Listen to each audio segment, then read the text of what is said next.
Alright, hello guys. My name's Matthew Johnstone.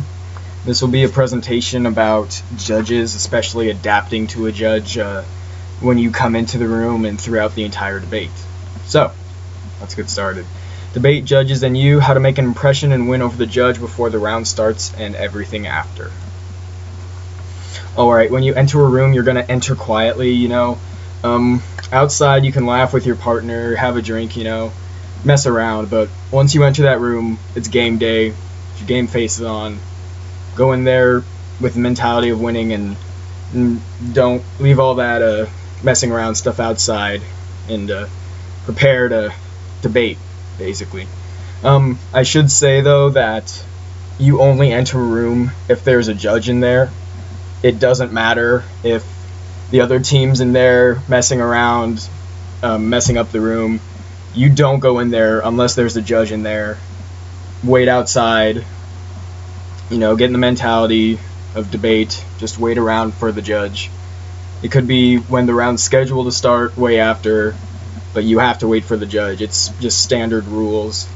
It's also out of courtesy to the teachers' rooms that we're using, so don't enter the room without a judge in there, or you'll get yelled at. Alright, if there is a judge in there, make sure you say hello to them, be nice to them. And if there's the other teams in there, say hello to them, shake their hands. You're going to casually ask the judge questions while you're signing your name on the ballot. You can talk them up as you're doing it, like, hey, how you doing? How's the weather? Great weather or something, Just talk them up and then casually say, how many years have you judged debate? Or what's your previous judging experience? And they'll either say, 5 years, or this is my first round judging. And you have to take that in, and you have to assess what you can do from that. On to the next one.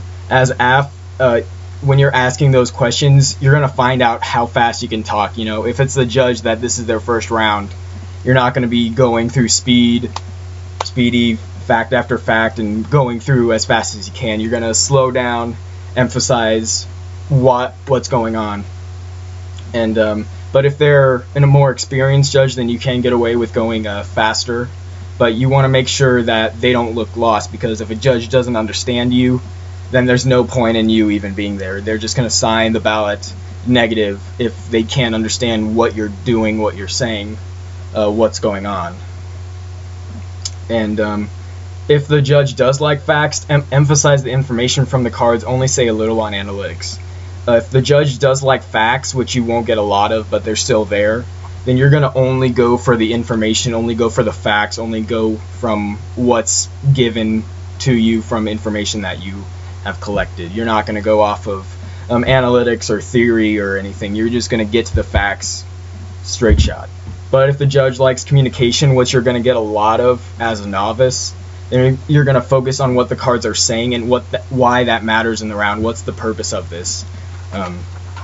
Communication is the most important in any round, because if the judge understands you better than the other team, and if you speak pretty better than them, and they're going to vote for you, especially as a novice. Most judges want to hear pretty things, and if you talk nicely and they can actually understand the arguments you're making, then it's going to work out pretty well for you.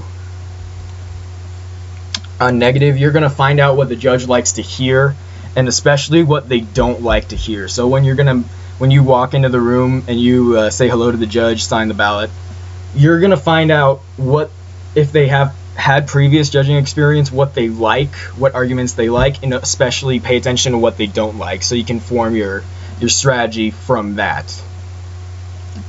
So if they don't like topicality arguments at all, then don't do topicality. If they like inherency, solvency, go for those especially. If they love case, go a lot of case. If they don't like counterplans, don't even think of running a counterplan.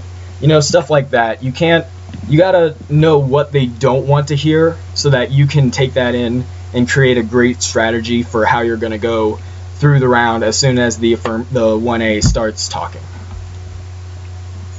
all in all, if you find out before the round starts what the judge likes, you're going to have a greater chance of winning and better chance of getting better speaker points than the other team. Be polite to judges and opponents. The judge does notice if you like give mean looks to the opponents, or you're being mean to them in cross-ex or whatever.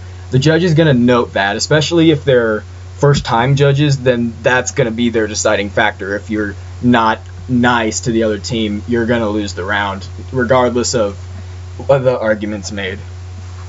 As a novice, the best thing you can do is explain in detail why you're right and the other team is wrong to the judge. That's very important.